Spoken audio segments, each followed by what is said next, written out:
Our children's math education is far from fantastic, and there is more to this math petition than just the times table. We no longer want to be dismissed. We no longer want to be ignored. No, indeed. That is Dr. Nhung Tran-Davies, a rural Alberta parent. She's also a family doctor who's petitioned to restore traditional math for Alberta's K-6 students, has now more than 13,000 students and signatures.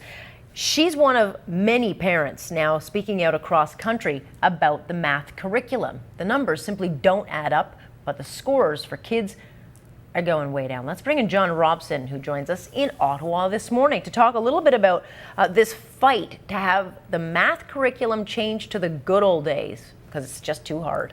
It seems to me that there are two really interesting aspects to this. And the first one is you listen to people in positions of authority. I mean, the whole chattering classes, the politicians, the commentators, we must prepare our kids for the cutthroat, high-tech, competitive world of the 21st century, or third world countries will eat our lunch, dinner, and breakfast. And at the foundation of all this is technical competence, and you cannot build technical competence if you don't have a good relationship with mathematics. That if your mind is simply not open to the mathematical way of thinking, you're not going to be able to cope with computers. You're not going to be able to deal with programming, with all kinds of questions. I was thinking because of the heartbleed bug coming up and thinking about security in your computer. Did you know that you can, if you're using a Windows computer at any rate, you can change the number of times someone can try to log in and get the password or PIN wrong before they get shut out? And you can change the period of time. All these kinds of things you've got to be able to do. You've got to be comfortable in that environment.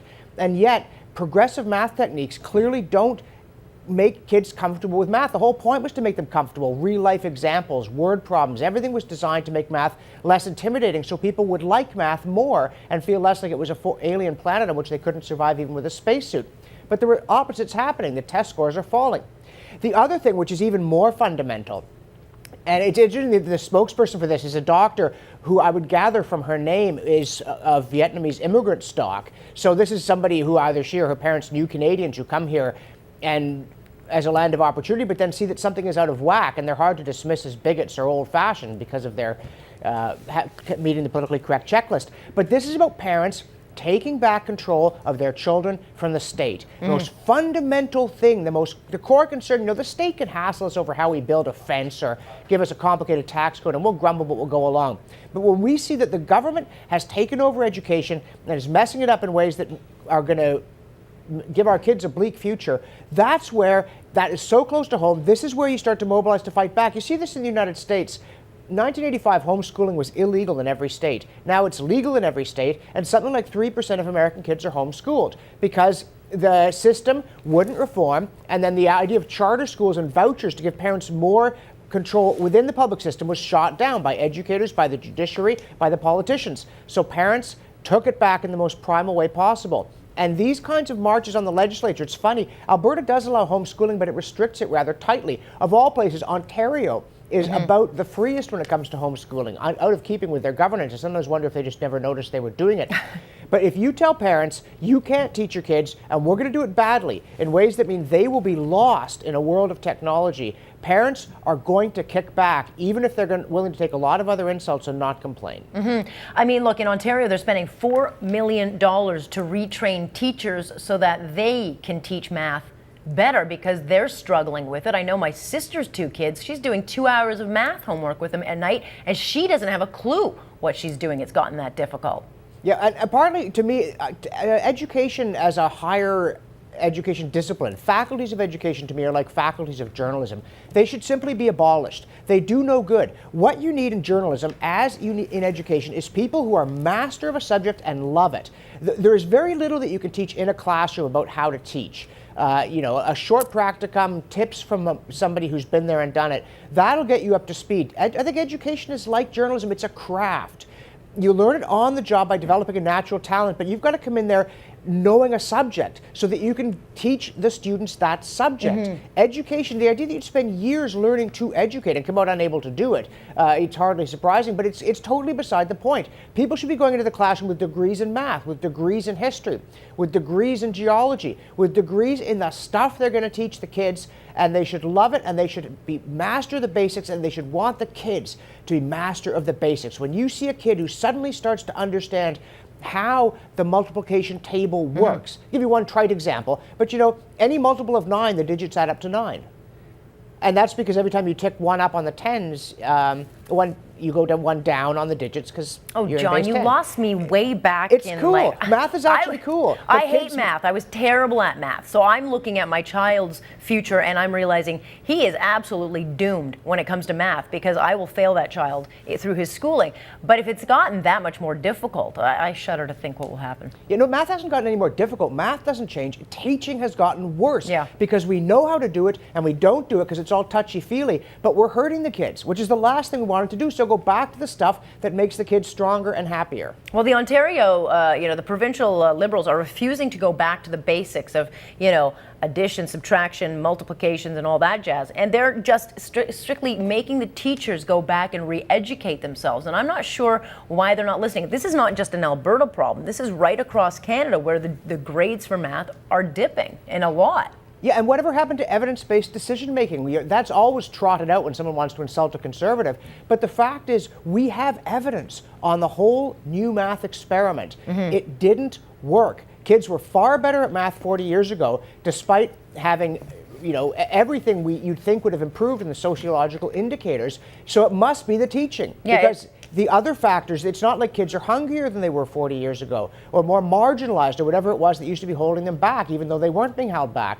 Again, you try giving a grade 6 class today, the grade 6 math test from 50 years ago, and they will look at you like this was a totally different subject. They say, what is this? We were never taught any of this. We have no idea what's going on here. Now, that might be true in other subjects as well. Math isn't the only one.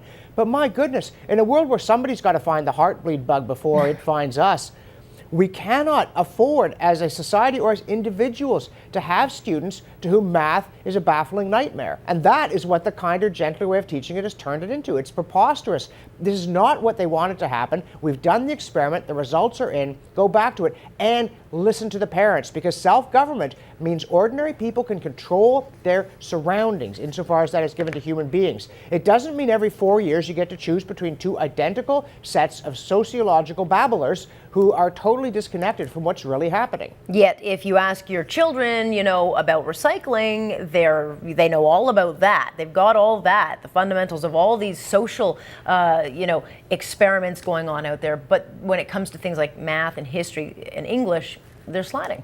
Yeah, and take recycling, please. We need to make decisions about energy, and everybody thinks that fossil fuels are dreadful. So, let's pause at that for a moment, despite my skepticism. Then we're going to have to choose between alternate energy and nuclear energy. These are our basic choices. Hydroelectric is good when you can get it, but you can't always get it. So you need to be able to think rigorously about which one delivers the goods and doesn't damage the environment. This is a matter of scientific endeavor to understand how it works. Things like radiation, you can't understand those with a word problem about sharing. So if you want to be a responsible environmentalist, you have to have a grounding in math. Sure. And I mean, since none of us can afford our hydro bills in Ontario, they certainly don't add up these days. No one will have any energy in the classrooms because we'll all be bankrupt anyway, so there will be no need for any of this. Counting with pebbles still works. Pretty much. But that's Big how ones we are learned 10s, in school. Small ones are ones, yeah. We learned with apples. We learned with articles of adding. It seemed to work. Not for me, but most people were able to do it. Yeah, it's not the iPad. It's the basics. It's understanding that numbers will behave. It's like food in the kitchen. If you tell them what to do, they will do it. But if they smell fear, you've had it. And the modern system leaves people afraid of math because they can't do it, because they haven't been given the tools. Good news is I've never had to use it, John, so it hasn't affected me too badly. But for smart people like yourselves, you probably breezed through it. I got to leave you there. Okay. Thank you, John Robson, joining us in Ottawa. Gina, how'd you do in math? Wow, I was horrible at math. Oh my gosh. And you know what? It wasn't even that I was horrible, but I also feared it. I hated it. I had this stigma in my brain about math that I just could not recover from. Like, I don't even know what that subject is behind you. Is that like a problem? What is that? I honestly don't know. 6 times 10 is 60. Well, what's all Alex. the stuff in the side? This is a change.org petition that parents have started in Alberta. They have over 13,000 signatures now, and basically explains that they want to go back to the basics. These are all the people that showed up at this rally, and that they're sick and tired of the way that their kids are being taught. What this is a math subject? Yeah, so this is the whole. This is what the whole rally is about. The fact that Alberta has taken on inquiry-based learning. Basically, the idea behind it saying, well, there are multiple convoluted strategies in getting an answer, and kids can choose their own. Well, you know what? I really struggled, especially at pure math, and this is an Alberta thing. In high school, they brought in pure math, and then there was applied math. Applied math was like the basics.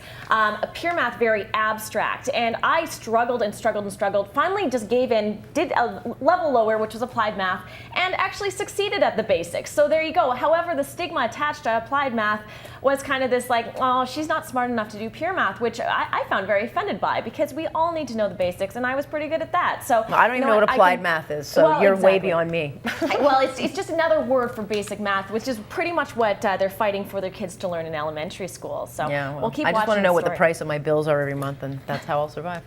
The curriculum is damaging to many students. Absolutely, something's got to happen. We'll continue watching, see where they get with this fight. Gina, leave it there. Thanks. All right.